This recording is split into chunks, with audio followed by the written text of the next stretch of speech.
Yeah, incredibly stressful, obviously. Yeah, I went straight onto kind of my family group chat because that's the only reliable source that we have on the ground in Pakistan. But even they couldn't really answer us because they tried to reassure us by saying I'm sure they won't touch him, but they couldn't confirm anything because no one was allowed to see him for the whole month of November. So it was only a couple of weeks ago that one of my aunts was allowed to go and see him.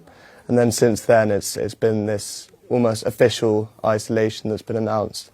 So, and I mean, for us, it's like I always say, like we kind of compartmentalise quite effectively because you have to do that if you can't constantly think that your father's in a solitary confinement cell getting tortured.